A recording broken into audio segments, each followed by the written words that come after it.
your zone of genius means nothing. You're looking for their zone of genius.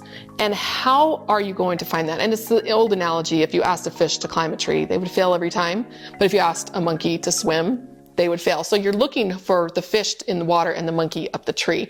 And so many people are just plugging people into the wrong job. And it sounds ridiculous because you're like, oh, you like finances, you like spreadsheets, let's have you do that.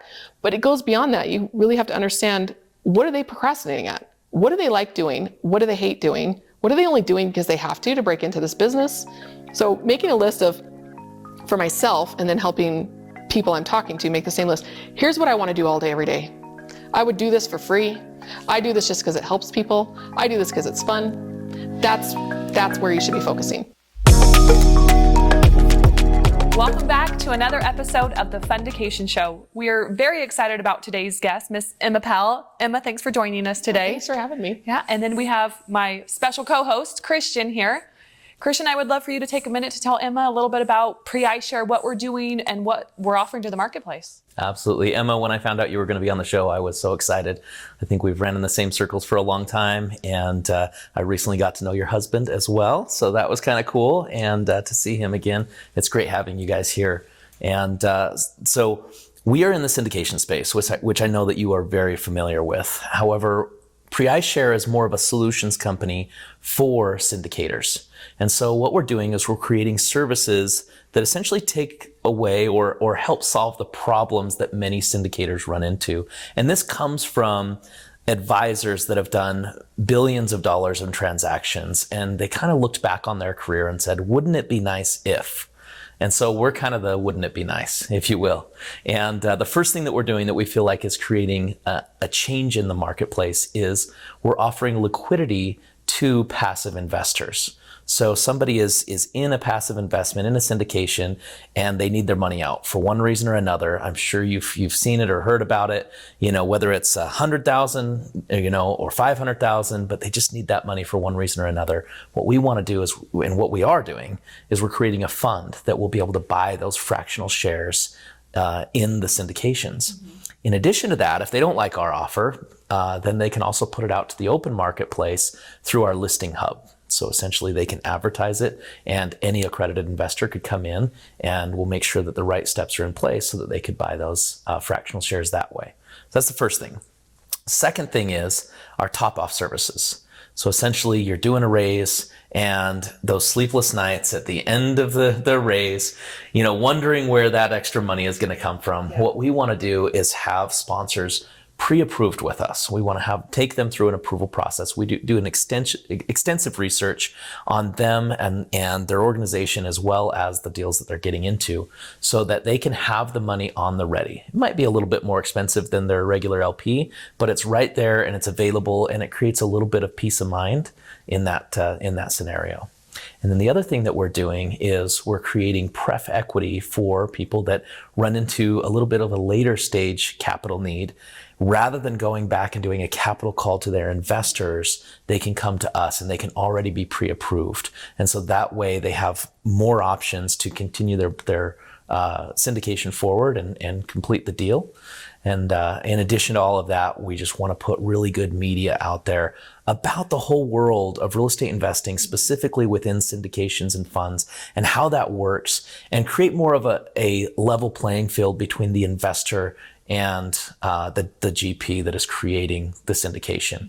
And we believe through more communication, through more conversations, we can help more people be educated in the way that they get into syndications and the way that they participate.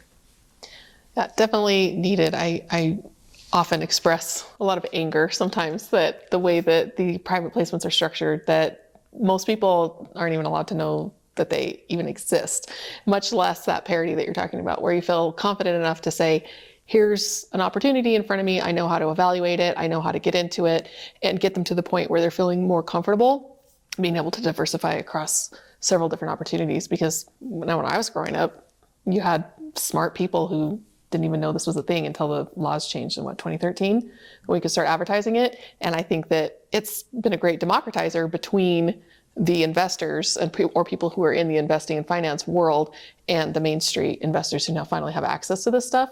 And it's taken a long time to really get the word out there, but more and more people are learning about what it is and how they can add that to their portfolio in a confident, safe way. Yeah. So Christian mentioned a couple things, from the preferred equity to the liquidity that we're going to be offering to investors, but also their sponsors, because their sponsors can use that as credibility too, to our fund that we're launching that will be buying the fractional shares. Are there any of those that you would be more excited about as a sponsor, as a syndicator yourself? I think the liquidity is what the biggest game changer. We're talking a lot about the tokenization of assets, and so fractionalizing through some sort of a blockchain. And we're waiting for that to happen. But if you have an opportunity to find out that you can have some liquidity beforehand, it would take a lot of the pressure off of the investor, because a lot of times that's what I ask, what happens if I need my money? This is a 3-year or 5-year hold. These are not liquid investments. And the investments that are typical for people to be putting in, like a 401k, the reason that they're in there is not necessarily because they're less risky, it's because they're more liquid. And so if you have something that you can't invest in inside your traditional 401k, it's because the liquidity is not there. And so people have a tendency to see that as more risky, even though it may or may not be. It's not a value of risk, like, oh, your 401k only wants you investing in this because it's safer for the average investor. No, it's just because it's more liquid. So if you can establish that, and that confidence that if I need to get this out for whatever reason in an emergency, I can. And they may even be able to make a profit off of it, even if they can't do the entire hold time. So I think that is a game changer. And that's the beautiful part about it, because as you know, some people that are in the other markets, let's call them, with their 401k or their IRA, they see these huge losses. But you're right, they want to know what the rules are to have access to that money if they ever need it. And so what we want to do is provide that. And we're not going to discount at what they bought in at. We're going to discount at today's rate. And so essentially, like you said, they could walk away with a good portion, majority of their profit now, and still be able to move on and do what they need to do. Well, it's similar to note buying, where you're taking over private mortgages. You're going to sell a note based on how it's performing. And if people who are in that business are looking to make money, they're not looking to take over a mortgage and say, oh, well, we got to get rid of this because this asset's not performing or whatever's going on. They're going to look at it at today's value, and they may make money off of that if the difference between those delta between what they bought it at and what they can dispose of it at. And a lot of people are making a good living off of making private mortgage notes more liquid. And so it's just something that's really missing in the syndication space. I've met a few people who have a small business buying limited partner shares and going and just making that known, but there's really no place to find those people other than through the private network type of thing, where you're meeting them at different kinds of networking events or things. But to be able to say, hey, here's a place that I go, I know that I can find a buyer for this, it's just really difficult to find currently. And so the more I think tokenization and blockchain become the buzzword of the industry, the more people are starting to think about, how do I make this more liquid, and having options to be able to get out of it when they need to get out of it. Because that's one of the top concerns that I hear. And it's part of the due diligence to ask, how do I get my money back? What if I need my money back for some sort of an emergency? And what we always have to tell them is these are not liquid investments. There are ways that you can get at the cash, but you really need to sell that to another limited partner. And that partner has to qualify under the SEC rules. They have to be an accredited investor, or they have to have a prior relationship, or whatever that particular deal needs. And how many of us know enough people where you can bring them a deal, maybe one guy or maybe 2 guys, and they, for whatever reason, they don't have the money at that point, or it's just not a deal that really fits their investing profile, or maybe it's not a good deal according to them and they are not going to be able to help you. And then you're stuck. And so having a place there where there's a pool is going to be able to really help people more confidently get into these types of investments. Well, and something else too is we're building an online community, both for investors, accredited investors, and sponsors, so that there's more communication, there's more transparency, there's more relationship building within the industry itself. Yeah, that's similar to what we're doing. I have an open Facebook group where I call it the dating site for sponsors and partners. If you have a deal and it's something that you can legally post publicly, joint venture, 506c syndication, go and post it in there. And we are having limited partners coming in who are really only interested in doing passive investments, and they can just kind of comb through and meet people, send a private message, see if this is a good fit. It's just a place for networking, because that's really what it is. It's like a dating game in a way. Yeah, I love that. And you mentioned multiple times as far as tokenization and all of those things. And I love that there are pioneers in that side of the field. the reason we're taking the direction that we are, that is more of a direct, real estate based approach, document based approach, is because I think so many people in real estate want that to be a thing, but aren't quite comfortable with where it's at yet and where the technology is. And so I think they're just waiting around for it. Yeah. It's possible to do now, but for some reason people think that you have to have some crypto token solution. Yeah. No, you can actually buy and sell limited partner shares now. There's just really no networking place where you can find people to exchange that with. So, and I think that a lot of times that is because investors are focused on what they're doing right now. Kind of the whole idea of PREiShare came from all of these large syndicators, sitting around and having conversations about the good old days and what they wished would have been better. And with them all being retired, not wanting to build it themselves, they assembled us as a team and basically said, hey, we want this thing to come to fruition. They want this to be their legacy, essentially, to the industry. Oh, yeah.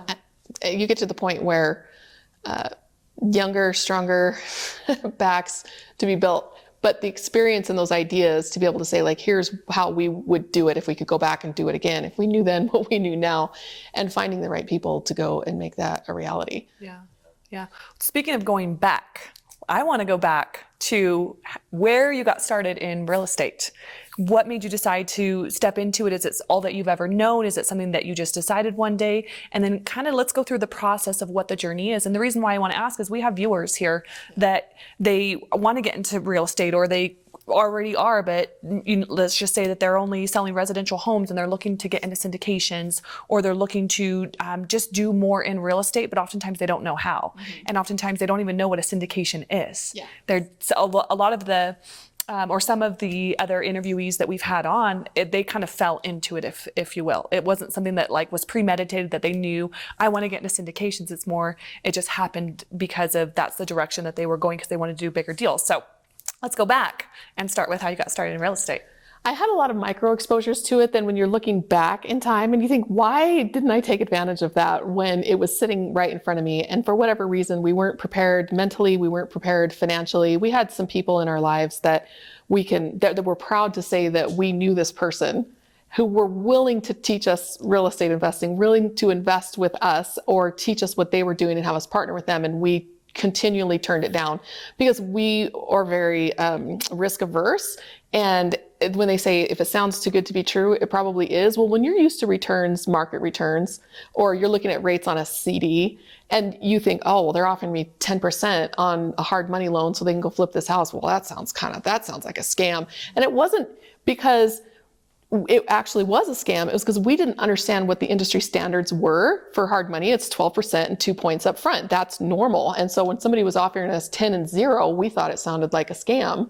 But it's just because our ignorance and our lack of knowledge and our lack of network. And so really what the driver for me was understanding that I wanted rental properties and just thinking very, very small, watching what my friends were doing. And some of them had large portfolios, 100 homes, a couple of small apartment buildings. And it just seemed like so far away, like regular people couldn't do that. And that's what I was talking about before, when now we can advertise syndications, at least to accredited investors. And all of a sudden people are like, wait, I didn't know that normal people could buy apartment buildings together. This is just this thing that rich people do, or people that maybe your parents' friends or something. And so we were really trapped in that for a lot of years, thinking that we had to pay cash for our rentals, that our house had to be paid off and all of that, and just never really getting any traction because there was no leverage. We had people's experience we could have leveraged, but we were always making excuses. It felt risky to us. So you've been doing this for what, 3-4 years now? Yeah, I think we did. I spent the middle part of 2018 dabbling with a few different things. I bought my first investment home in September of 2018, and then bought a couple of more by the end of 2018, early 2019, residential stuff that was falling in my lap. I was really chasing after the commercial, but I was thinking if I flipped a couple of homes, then I could get more cash in my pocket, because we had sold our home in Texas that we had done a full gut remodel on, and we walked away with a pile of cash when we sold that house. And it just wasn't quite enough to overcome the lack of experience. So when you're trying to get into commercial, the lenders are not going to loan to you unless you have a partner who has experience. And we had never even had one rental. We'd never had a single tenant. I was like, hey, I want to buy this 16-unit apartment building. And I had enough for the down payment from the house we sold in Texas, but I didn't have enough reserves of what they were asking for, and we didn't have any experience. And so they were asking me to go to a loan guarantor. So we dabbled around. Like I said, I'm going to flip a couple of houses so I can get more cash, because if I had my own reserves, maybe they might let me do this. And I was meeting people who I might be able to pull in an experienced partner just to sign on the loan with me. And I figured if they didn't have to put any money in, then I was still trying to do everything myself at that point, right? But I feel like that attempt to buy those deals that were way out of my league taught me a lot. And we went after some pretty big stuff very, very early on. And I just used it as a free learning experience, because the second you have to put cash in, then you're serious. You better know that you can close. But up until that point, you're learning. And I was always very straightforward with my brokers or people I was talking to. Like, this is my first apartment building that I'm looking at. We can do this, this, and this. I never said things like, I'm not sure if I can close. I didn't give any of that imposter syndrome vibe, but I was very straightforward with them. Explain it to me like I'm 10. I've never done this before. Because if they thought I was wasting their time, then they didn't have to spend time with me. And it was those who wanted to teach me and saw something that this woman might buy a lot of properties from me and I could make a lot of commissions off of her or something. And they knew that there was something coming down the pipeline and they were willing to play the long game. Those were the people that I ended up working with to get me from sitting in the back of the room like, I don't know if I have the time or the mental energy for this, all to the point where I was ready to start making offers on properties. Love it. So talk to us about some of the transactions that you've done. Mm-hmm. Well, my first commercial one was in March of 2020. We'd had it under contract probably 6 or 7 months. First one, we didn't know what we were doing. And our investors were working with us. Our loan guarantors were working with us to make sure that we got this over the finish line. And we closed at the beginning of March. And probably a week later, everything shut down. And everybody was saying during COVID, you should hold back from doing any major repairs because you're trying to pile up cash. When there's a crisis, cash is king. But we had just bought this building and it was in really, really bad shape. Definitely Class D, C- type of property. And we saw the potential, but we couldn't just let it sit there for another year. It was unsafe. Like, it was a lawsuit waiting to happen. And so that was a difficult decision for us to say, we have this working capital that we've raised, but instead of letting it sit on the side while we figure out what's going on with COVID, we've just got to push forward with the business plan. And it was really the only viable option, even though everybody else around us was like, no, pause everything, pile up cash and just pause. And we just didn't feel like it was a good fit for that particular project. And so as soon as that one closed, I think even right before that one closed, I had my second one under contract. And it was a wholesale because you can buy apartment buildings from wholesalers if you can hook up with the right group. And I think it was somebody I met on Facebook. I was looking at a particular geographic area and she had something and I picked it up and put it under contract. And trying to close that during COVID was a nightmare. We ended up, because you couldn't get a loan because nobody knew what was going on. And so, those properties were in pretty rough shape as well. And those are already hard to get loans for. And so we ended up working out a seller financing deal with that owner. And we were able to do it on a master lease option. So basically we signed a lease on the building that then we could sublease all the units. And then we had an agreement of any money that we put in for capital improvements would basically count in our favor if we ever lost the building for whatever reason, had to give it back to them, break lease, and we weren't able to actually purchase it ourselves, that money would be returned to us because we're handing them back a property in better shape than they sold it. So those negotiations were kind of tricky, but he knew nobody else was going to be able to come in there and get a loan on that either. And so he was more open to working with us. And then when everything kind of settled down and lending went back to normal, we were able to do things in a more traditional way. And so we bought a couple more buildings with some partners. I realized I'm really not good at ops and asset management, probably shouldn't be hands-on in this stuff. And so I started to just partner on and take smaller pieces of deals and just offer my little niched experience rather than trying to manage the entire project, which is beyond my desire and my capabilities. And I think probably one of the most unfortunate things about commercial real estate is the cheapest buildings, the easiest ones to buy, are the hardest ones to own because they're usually really old. They need a lot of work if you don't have a lot of construction management or they have low quality tenants who never have any money. And I don't even just mean multifamily. I mean like old warehouses, old industrial buildings, old office complexes, Class C or Class D, anything is really tough to manage. But when people are just getting started out, that's what they can afford. And nobody's going to believe them when they put a Class A under contract to say like, hey, I've never done this before, but you should trust me with tens of millions of dollars to do this.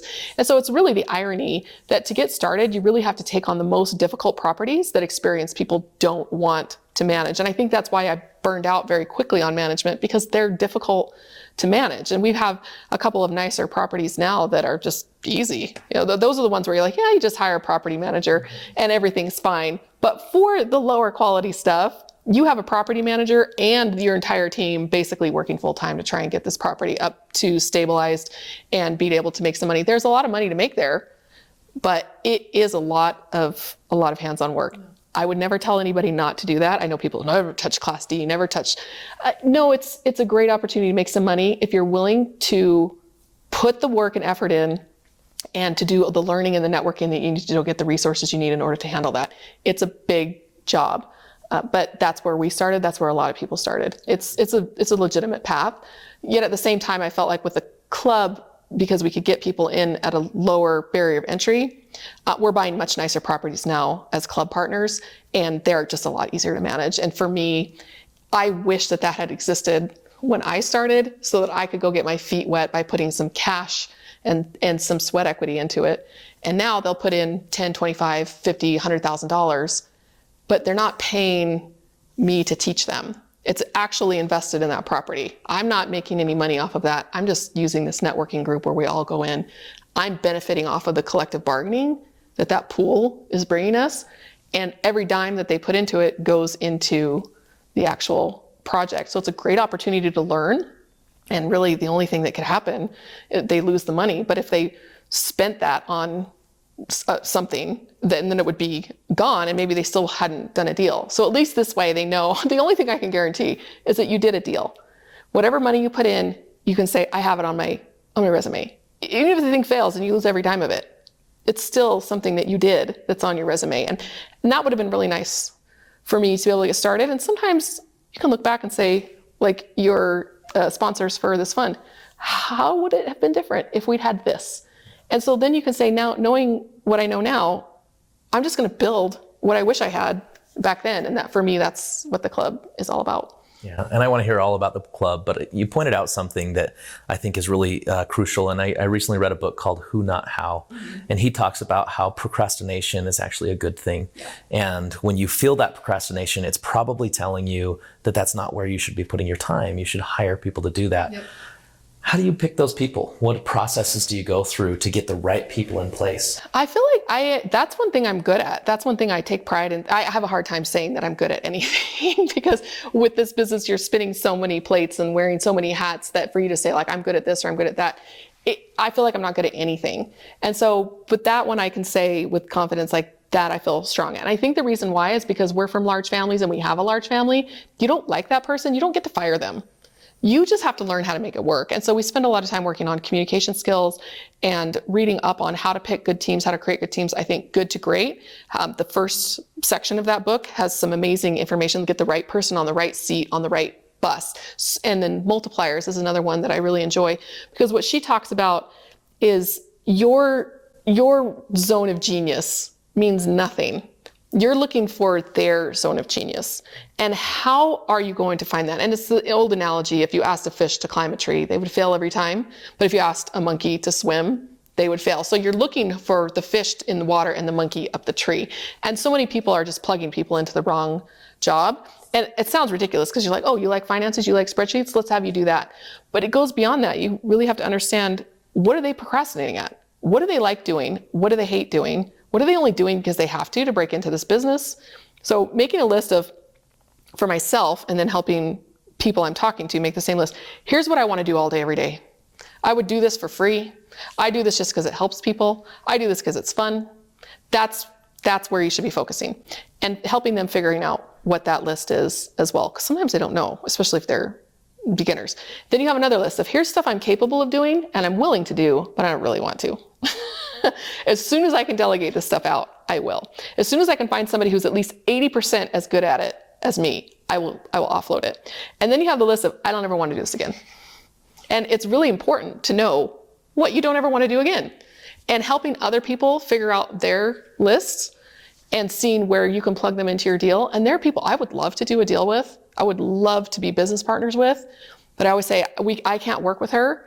And they'll say, oh, what's the matter? She's just like me. I need people who are opposite of me. So finding people who fill in your weaknesses means that you should be able to identify their strengths.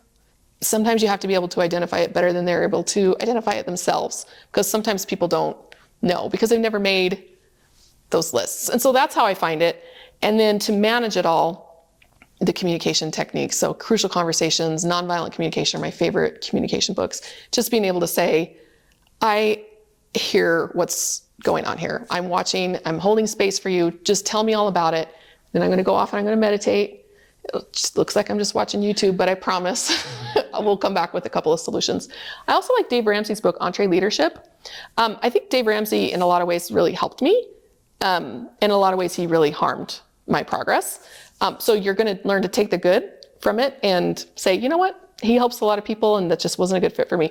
But I think EntreLeadership talks a lot about how to talk to people. They come in, they say, I've got a problem with this, and you help them come up with 3 solutions, and you flesh out what those solutions would look like. And the next time you come in, you pick one. And then the next time they come in, you ask them to come up with 3 solutions, and you help them pick one. And then they stop coming in, because you've trained them how to solve their problems. And so that kind of technique, and knowing that we can work with people and help people reach their highest potential and find their own zone of genius, I really love that. I really enjoy that. I really love developing myself and the people that I'm working with. And there are people that I've worked with that walked away maybe not wanting to work with me again. You know, it happens. And there are some people that I might not want to work with again either. It happens. But I feel like we can all walk away with at least some level of respect and having learned something. Sometimes I don't want to work with them because I just figure we're too similar. And other times I don't want to work with them because we're just moving in different directions. It's never really because of a major personality conflict. So that's how I find people. And I do spend a lot of time learning and researching that because it's fun. Yeah.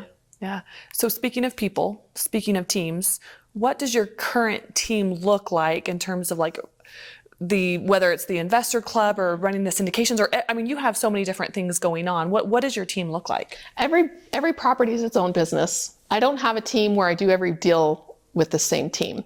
I put together the team that property needs. Somebody usually boots on the ground, a financial manager, somebody who's going to be really in charge of like leasing or property management, asset management, people who are really organized. So every property I have has a different group of people. In fact, it's funny because I have the same property manager on 2 of my properties and I'm the only common owner. And they'll be talking to my partners about a different property and they're like, I don't own that one. I just own this one over here. So it really is a different business. They all have their own LLCs. They all have their own staff. They all have their own way of doing it. So being able to juggle that can be kind of challenging. But I feel like, especially with the club, because it's a free club and we rely on volunteers and committees, I've been working with them now for well over a year and a half, I think. I know who does what they say they're going to do. I know what they're good at. I know what they're just trying really hard, but I know what they're enthusiastic about, and I know what they don't really like. And everybody has such a diverse skill set that we can add it in and get it going. And I got a chance to really test drive those people before we ever really made a business together. And so that to me has been extremely beneficial. I know if I started my own fund tomorrow or was buying a property tomorrow, I know exactly who my first phone calls would be because of my exposure to them through the club. Yeah, so let's talk about the club. Yeah. How did it start? Where did the idea came from? I mean, you alluded to it a little bit, but just take us from start to finish.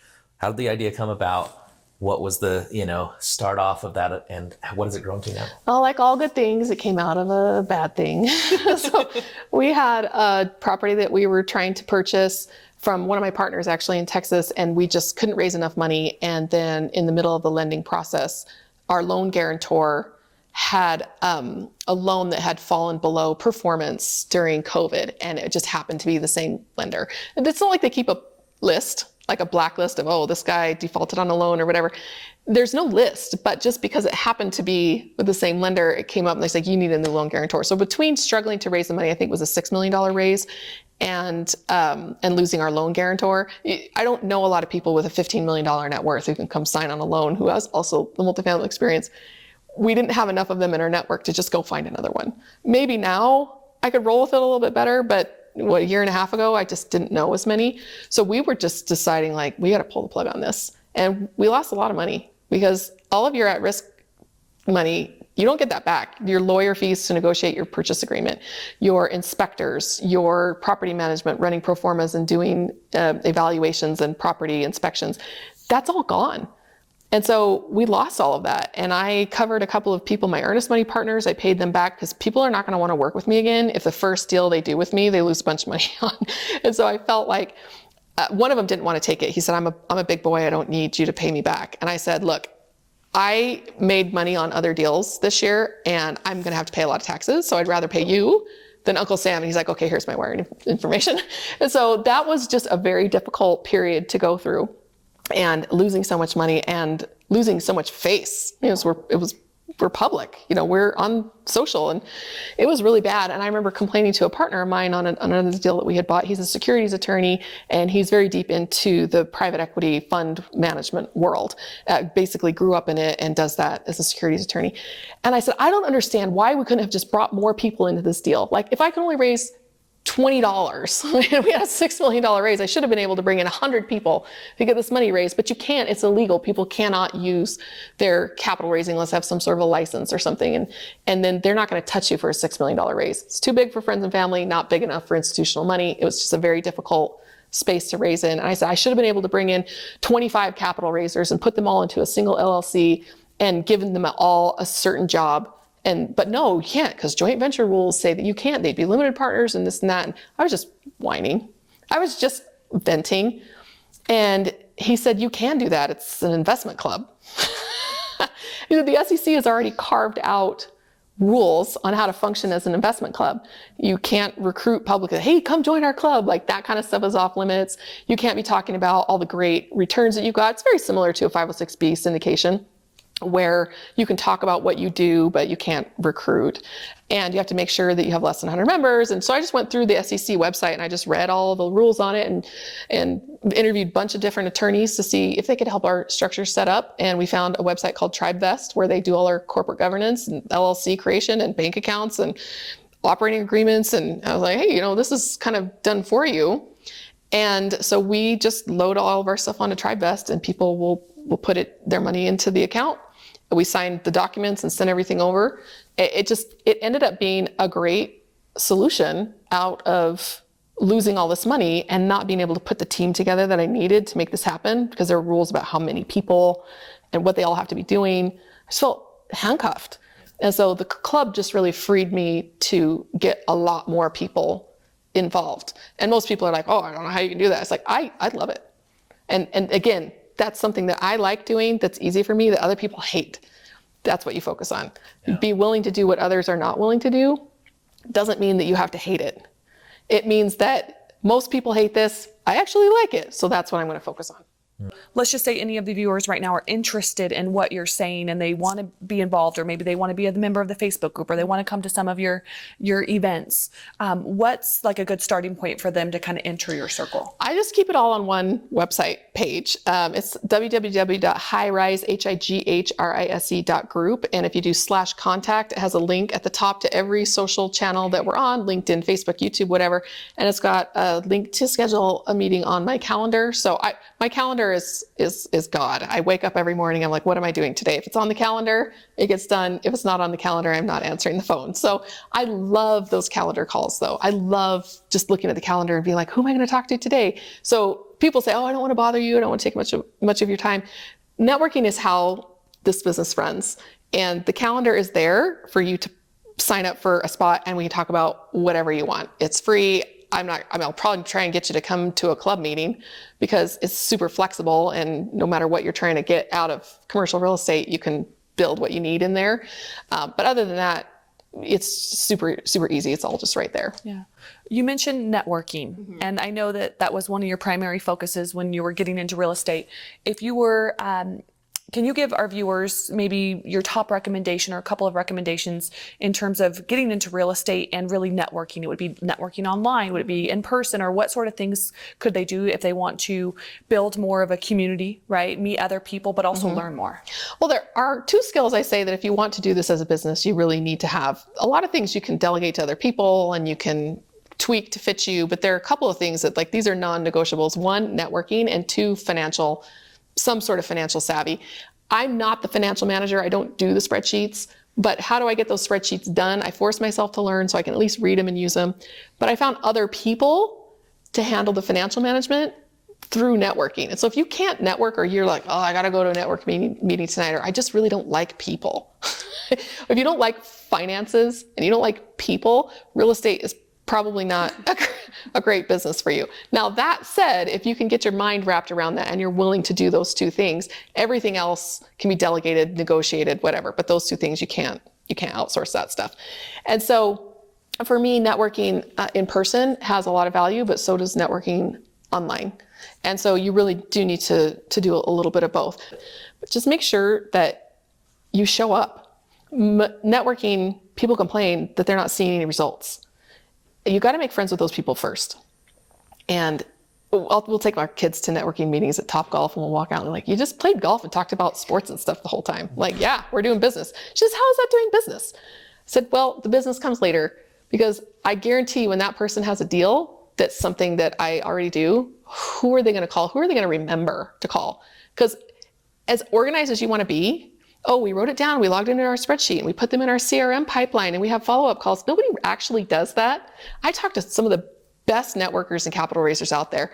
What system are you using? Like, now I'm not saying that's okay, but I'm just saying you have to accept that that's what most people are doing. You need to be able to stick in their memory that they're going to call you when they have a problem that you can help them solve.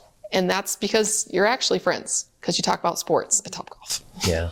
Well, and I'm a big believer in this as well, as in investing in your education, and where your money goes, your attention goes as well. And one of the best things I ever did at 22 years old, when I didn't have the money, when I had no clue how to even come up with a $20,000 buy-in to be a part of a real estate group, best decision I ever made, because it forced me to say, I'm going to show up and I'm going to do whatever it takes.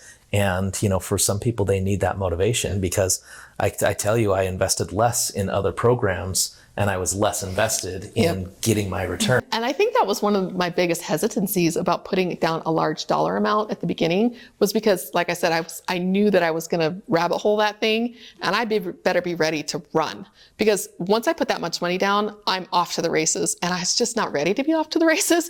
And so I started out at REIA, I think I joined all three of them. So it was a couple $100 a year for all three in our area, and kind of just worked up to that point where I was willing to do the work that amount of money was going to make me feel like I had to do. And so I'm not saying go spend tons of money and then feel really guilty because you didn't do it. That happens too.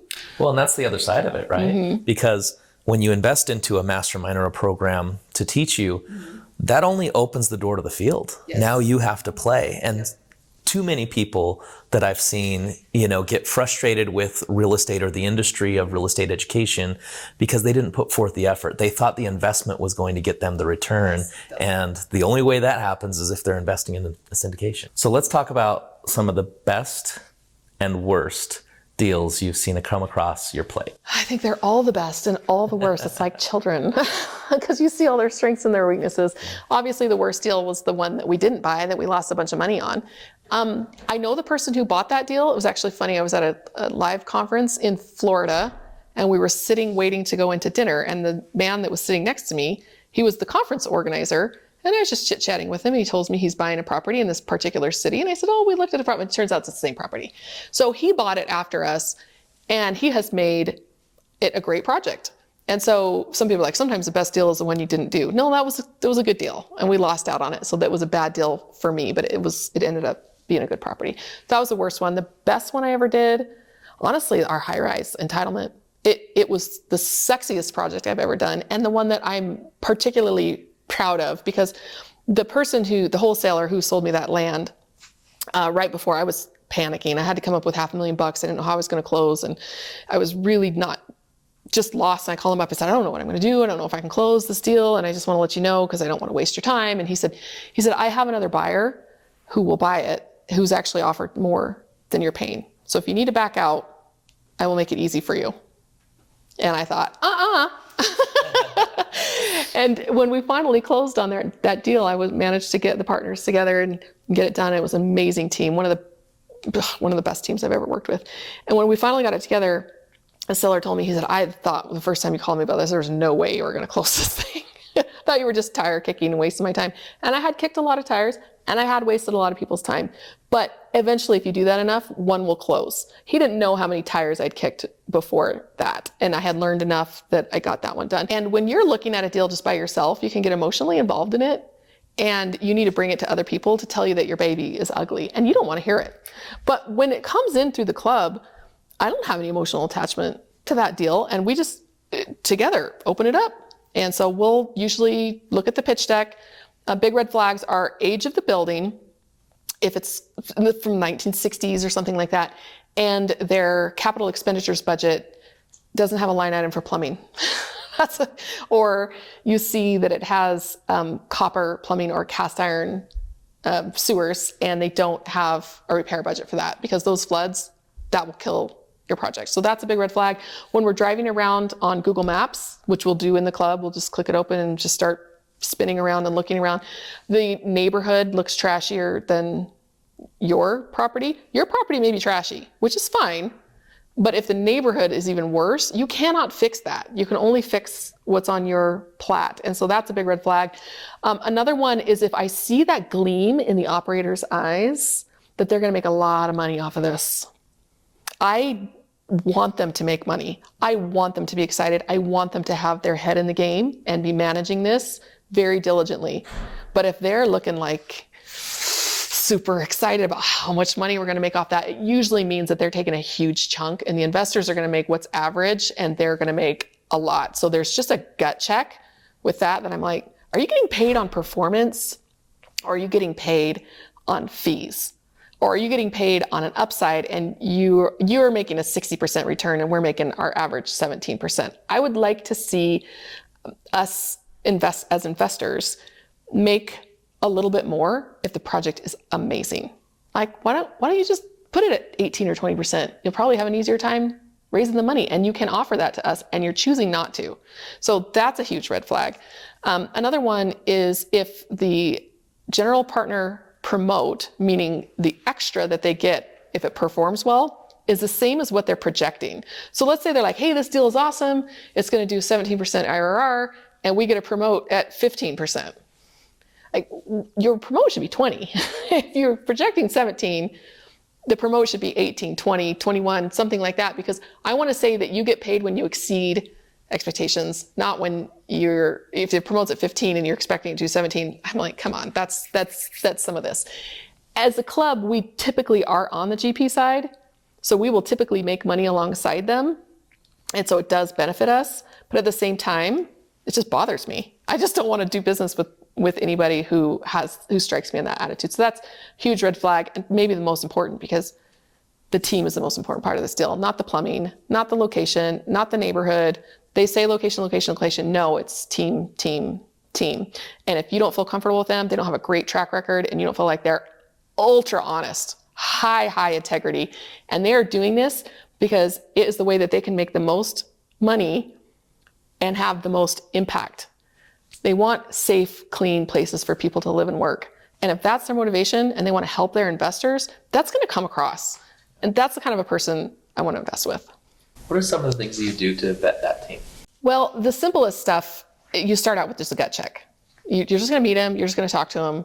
And if you spend any time on like communication books or body language books, you start to get a feel for the way that their body moves and the way that their eyes are moving. Are they leaning towards you? Are they excited? Are they doing kind of one of these? So you're watching for this stuff. Even if it's a video call, you're not getting all the signals, but you're getting the most important ones. And so pay attention. Do you like that person? Is this the kind of person that you would want to bring home for Thanksgiving? You don't have to be friends. There are a lot of people that I've worked with that we're not friends, right? But we are effective colleagues. And so I'm looking for something I can be an effective colleague with. Obviously, if you want to go network at Topgolf and have fun talking to them, that's always a bonus. But can we work together effectively? Does this person have high integrity? The second thing you're going to do is you're just going to ask for their track record, their entire portfolio. What do they own? What have they owned and sold? And you're going to maybe, if you have somebody who works in title in that area, or call a property manager, title company, and say, do they actually own these properties? Because that's the scam right there, is when they say we own this property, but they don't actually own it. And if they've sold it, you need to maybe dig back. And it shouldn't take you very long. Just find a title officer who will help you. You don't have to do every property in their portfolio, spot check a couple of them. Just make sure they own what they said they've owned. You're going to want to interview their loan guarantor, because he's being put up as the one with the most experience in this deal. And they don't run it. They don't do day-to-day management on a deal. They sign on a loan, and if the thing is going down the toilet, they come in and they are supposed to be able to rescue it. They don't typically help raise any capital. They don't typically put in any of their own capital, and they're not sitting in these asset management meetings. And even if they are, they're really just paying attention. And so if they're putting that KP or that key partner up as the most experienced person in the group, that's a red flag, because I want to know that the person who has their hands on the money, the financial management, and the hands on the construction are very experienced, and who have their hands on the property managers, that they know how to direct them and get things done. So sometimes you'll have a very inexperienced team with a really experienced KP, and that's just a bad combination. The KP needs to be experienced to get that loan, and you can have inexperienced people on the team, but the direct managers, what have you done? What have you owned? What's your best and worst investment? Ask them those questions. I actually wrote a little ebook on this, because it's the most important thing. And then you're going to do a background check. Like, you have a pretty common name. If I just type your name into like TransUnion Clear Check, I'm probably going to get you. But if you have a super normal name like me, and you ask them for their birthday and their social security number, and they don't give it to you, another big red flag. They should willingly give you their birthday, their address, and their social security number, so that you can do a paid background check on them. Another thing you do is the SEC lookup. It's a free database. You just type their name in there, and it's not going to ask you for birthday or any of that. Just type in their name, and it'll show you everybody with that name who has a securities violation. And if their name's on there and they didn't tell you about it, that's a problem. I always ask them, what am I going to find when I do a background check on you? And they might tell me, this might show up, and then it might not show up. So now I know. And if they don't tell me and it does show up, then I have to go back to them and say, hey, this showed up on your background check. Why didn't you tell me about it?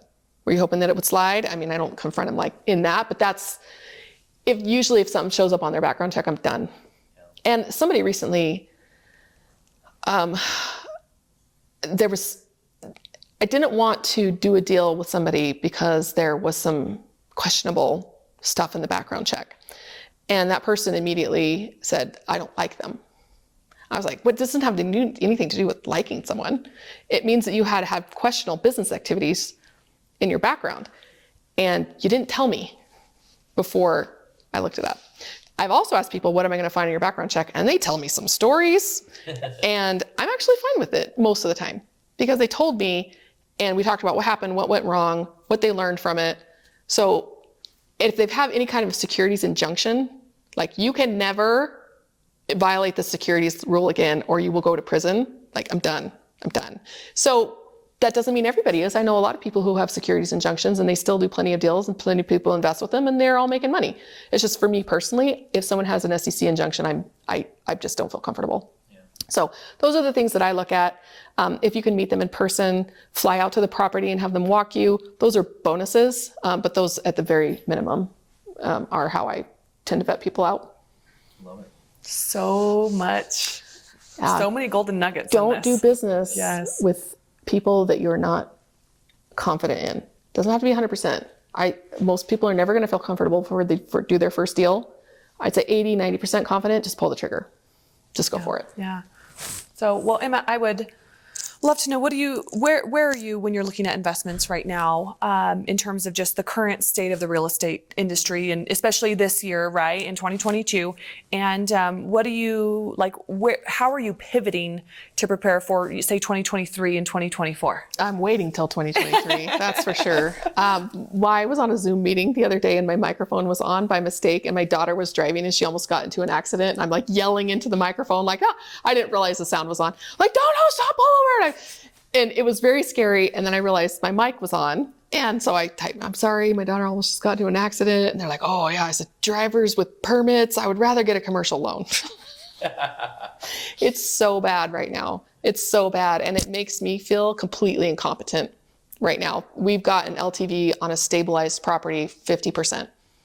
It's crazy. And it's taken 6 months. We have another project that's been sitting, waiting for a loan. We had a loan, got pulled. We've been waiting for a loan for a couple of months. The commercial lending right now is a train wreck. Banks are pulling out.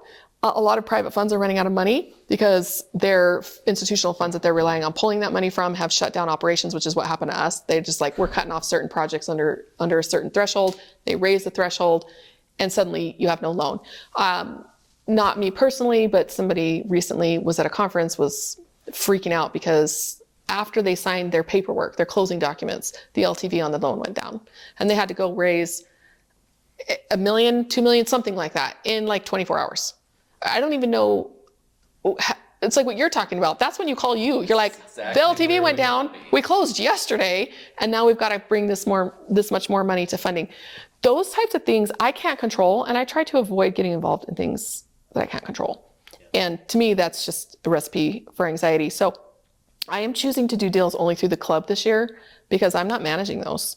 The operator's managing them. And if they lose the loan at the last minute, I didn't lose the loan at the last minute. They just return our capital and we go and invest in the next thing. So for me, it's a lot safer and I don't lay awake at night wondering how I'm going to raise that last little bit of capital. We put in what we needed to put in. If it doesn't work, they return it, we move on. I don't like to invest with people I don't think can close because nobody wants to get your money back. And you go to a lot of effort. We do raise limited partner capital. We don't get credit for it. We can't get equity for it or anything like that. But if we want $1 million to go and collectively negotiate and we can only put in $650 as a club, we'll go raise the rest of that from limited partners if we're a member of the general partnership. But I don't have to. It's not like my money's on the line if they don't close. And they want us to bring the money in and we want them to take on that responsibility. So that's really how we've pivoted. We pivoted that way last year. It just happens to be really convenient during the early stages of a recession when everybody's like, I don't know what's going on, that we already had that business model in place so we don't have to worry about it. That's great. So you talked about some things earlier that you're kind of putting some stuff out there on the internet so people can learn this. But what are some of those key things that somebody needs to know if they're going to start getting into syndications, or even if they just want to be a limited partner? Maybe you could even break them down for us a little bit as far as like IRR versus cash on cash and those types of things. Just a couple of those key terms, break them down for us. So for the financial metrics? Yes. So what we do first on a deal when it comes through the club is we run it through a spreadsheet that has our parameters on it. And we have one of our club members, the underwriting committee chairman, put this thing together. It's amazing. So basically the operator will fill out a Google form and all of us like, what's the IRR? What's the debt yield? All this stuff. Have you ever done it? How many deals have you gone full cycle or sold? And it automatically loads it into the spreadsheet. And we have drop-down menus where it's like if it's Class C, Class D, Class A, it's in a primary market, secondary market, and then the parameters change depending on what market it is in, and it lights up like red and green if it passes the screening. It is fantastic. So we are able to look at that and say, okay, it failed these 3, but it passed the rest of these. So overall, we're going to take it to the next step of underwriting, which is, do we like the team? Do we like the area? Do we like, that kind of stuff. So that initial financial screen is the first thing that we do. And so we're looking at a lot of different metrics. People tend to get one metric, a pet metric. Like, we don't care about anything except for equity multiple. I'm like, really? That's the only thing you care about? I would say that there are a couple that make cornerstones. I would say equity multiple, and that's how much total you're going to make. So if you put in $100,000 and you get back $200,000 at the end, it's your original 100 plus another 100, that's a 2x equity multiple. If you're going to get a 2x in 3 years, that's amazing. If you're going to get a 2x in 5 years, that's pretty good. If you're going to get a 2x in 10 years, that's not good. So that's why you can't look at these in a vacuum, because your hold time determines how good that equity multiple is. So you need to have some sort of a scatter plot. Is it doing well on this and not so well on this? So 4 or 5. So equity multiple is really important. What's the total return? IRR is really important because it is your average annual return with the time value of money factored in. So it factors in that whole time automatically. So if it takes you 10 years to make 15% IRR, that would be worse than taking you 5 years to make 15% IRR. And that's basically your total return divided by the number of years you hold it. And then there's some gnarly calculations with the time value of money. So that's one you let your spreadsheet do for you. A lot of people only look at IRR, but it doesn't take into account any of the risk factors. Like, is this Class D with bad plumbing? It should have a really high IRR if it's that risky. And so IRR and AAR are really, really similar. So average annual return and IRR are very, very similar. It's just one takes in the time value of money and the other is just a straight up. If you make a 2x return, that's 100% on your money, divide that by 5 years, it's 20% per year. And so if you say that we're going to factor in money today is worth more than money tomorrow, that's where IRR comes from. The other one that we really like to look at is cash on cash return. And this one is either important or not important depending on your goals. Because if you're a cash flow investor, let's say you're trying to retire and you're actually living off of this cash flow, you need to know that the cash flow is high. And that is basically how much money did you spend over how much money you made. And there's going to be a percent ratio kicked out. And obviously the higher the percentage, the more of that cash converted into cash flow. So that's cash on cash return. Some people don't care about it. If they're working and they're making steady income from another job and they're just looking for a really high IRR, really high equity multiple, cash on cash they don't care about.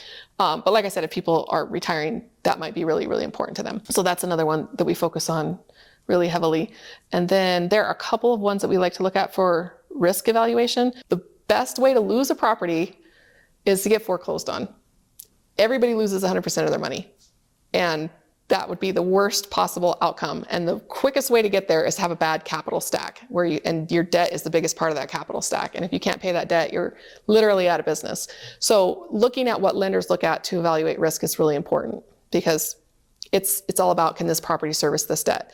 The other thing is their capital expenditures budget? Look at that. It should be pretty big. The older the property, the bigger it needs to be. And it needs to have 10 to maybe even 20% contingency on top of it because stuff happens.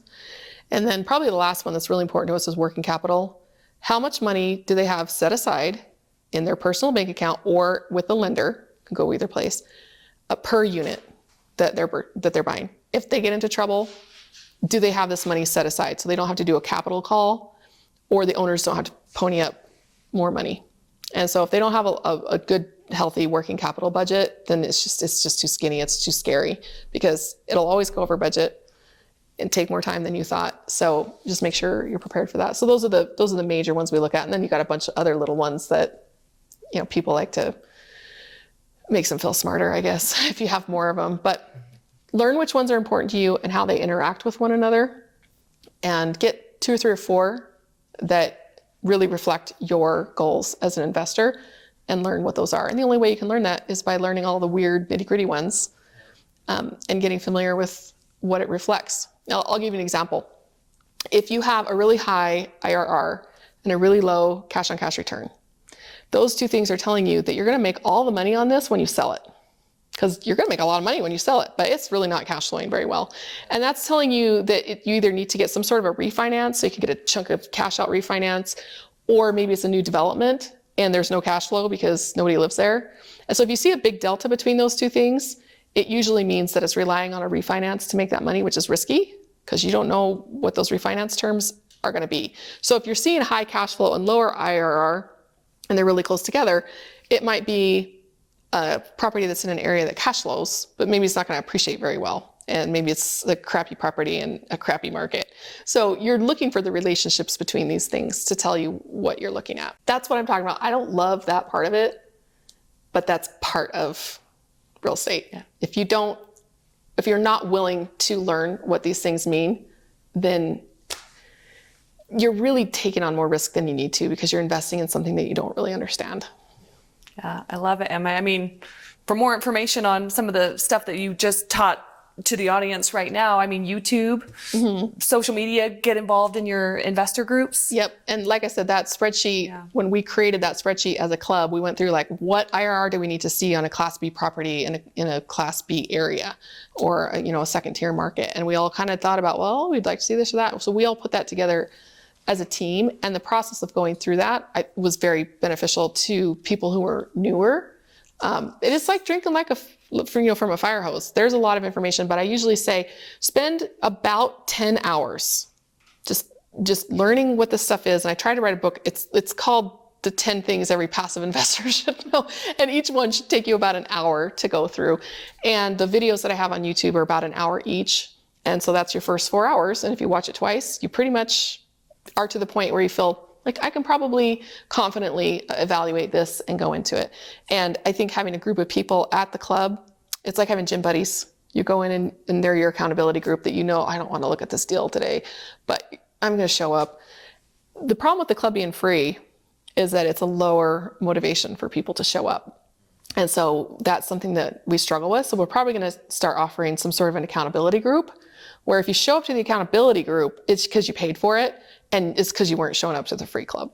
And so if you just need a little bit extra, the material is still out there. It's free for everybody. But if you need some people to motivate you to show up and put in the work, then we'll put little cohorts together of people who can basically force themselves to show up. Yeah. And you mentioned something real quick. You said you have videos on YouTube. Are there certain titles to these videos if any of the viewers want to go find them? I have a playlist. It's called Beginner Lessons in Multifamily. So no, it's on Emma Powell at High Rise Group. Yeah. And I don't have a custom link yet because I don't have enough subscribers. So help me out there. I can get a custom link. But if you go to highrise.group/contact, you just click on the YouTube button. It'll pull it out. Click on the playlist then once you're on YouTube and then there we go. Yep. Okay. Thank you so much for being here, Emma. This was a great interview, and make sure you go look her up. Thanks for being here.